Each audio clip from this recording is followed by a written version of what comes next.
Hello, operator, could I please be put through to the 90s? No, the 1890s. Oh, hi, I'm Sam Tucker, and some of you guys have accused me of being a little old-fashioned, a little out of date, since I'm not using the snappy chatties in your Instagram story machines. Well, here's one for you. Today, we're gonna have a look at what's on my phone. No, I don't freaking use a candlestick phone. I'm not that out of date, guys. Come on. It may be a little unoriginal, but my phone of choice is, of course, a BlackBerry Classic. It is currently my daily driver, but of course, as a professional BlackBerry user, my preferred daily driver would be in a limo. So if you're not familiar, of course, you unlock the phone with a simple swipe up, just like the iPhone 10, except 4 years before. And here's one, I just unlock it with my thumbprint by typing in the password.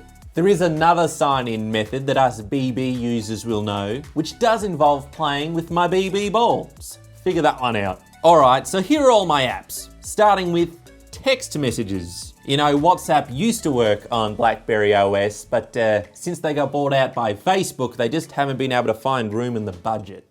But that's okay, I still have full access to the BlackBerry emojis, which are far more efficient than Apple's mess. Like instead of having 10 pictures for a train, on BlackBerry, it doesn't have a train. I think it's because business people don't take trains, they're more for the common folk. Instead, we take private jets, accountants, and our mistresses for a ride. Moving on to the browser now, you can visit all your favorite sites. Not in portrait, not in landscape, but in perfect square. Of course, with the address bar, title bar, advertisements, and cookie reminders, there's not enough room to read a whole line of text. But if you think that's a little bit cramped to navigate, don't worry, BlackBerry have solved this the way that every problem should be solved.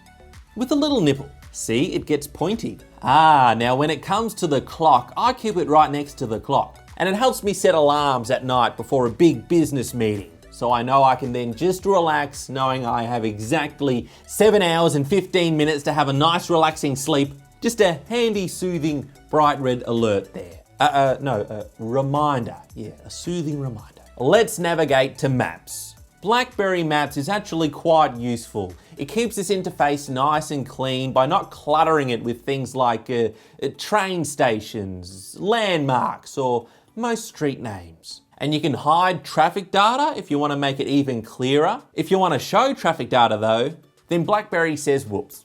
There's a handy calculator with a converter, which can convert imperial measurements, like inches, feet, and miles into actual measurements. It's 2018. Of course, no phone's complete without the pictures and the camera. BlackBerry uses autofocus to make sure it's wrong all the time. There's the weather with a 5-day forecast. And if you want weather alerts, then that's your problem, not BlackBerry's. And don't let Samsung fool you. The phone is still an important feature. I currently have my phone set to vibrate because it makes just about as much noise as when the ring is on.